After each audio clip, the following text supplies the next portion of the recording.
Jesus has taken home 13 festival awards worldwide, and that award-winning film is making its way to Las Vegas. Joining us with more is the writer and director, Richard Boddington. Welcome to the show, my friend. Thanks for having me. What inspired you to write this movie?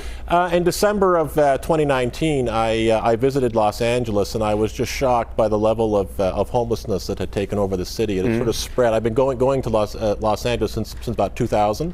The homeless crisis had really expanded to a noticeable level.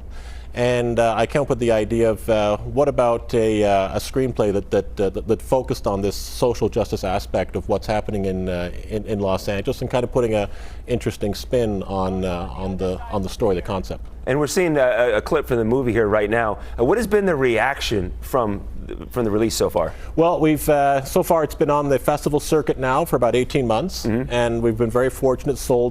Played to sold-out crowds all around the world. I just got back from the United Kingdom 3 weeks ago. Had another sold-out crowd there, and they thought it was the funniest movie they'd ever seen. I'd never seen an audience react at that level to the comedy of the movie.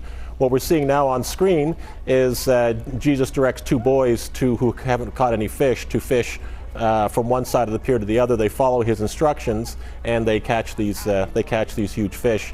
The other guy in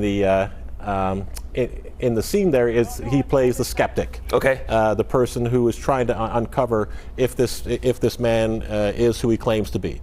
And basically, the short premise is that a troubled executive meets a homeless man on Venice Beach who claims to be Jesus Christ. And then we see these things that might allude to the fact: has this questioning? Is this Jesus or not? Yes, exactly. So throughout the movie, this Jesus character is somehow able to work these seemingly miraculous events.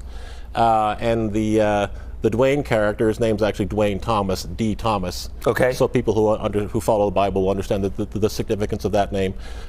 He is left to wonder, who is this person, and as the story goes on, as things sort of unravel, and he comes to understand the truth. Is it? Would you call it a comedy, a drama? How would you classify it? I would classify it officially as a dramedy. Okay. A drama comedy that has obvious biblical influences that people will recognize.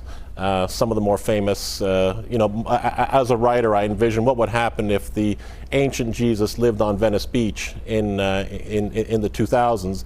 How would people react to him? You would go to Gold's Gym, right? Lift some weights. There are scenes in the movie of the Gold's Gym. Oh, is there really? Oh, I love it. Yes. Well, thank you so much for joining us, Richard. We appreciate us. LA Jesus, by the way, screening this Sunday, 6 o'clock at Aliante Stadium. Go check it out. Sonny? Well, the wait is over for one of the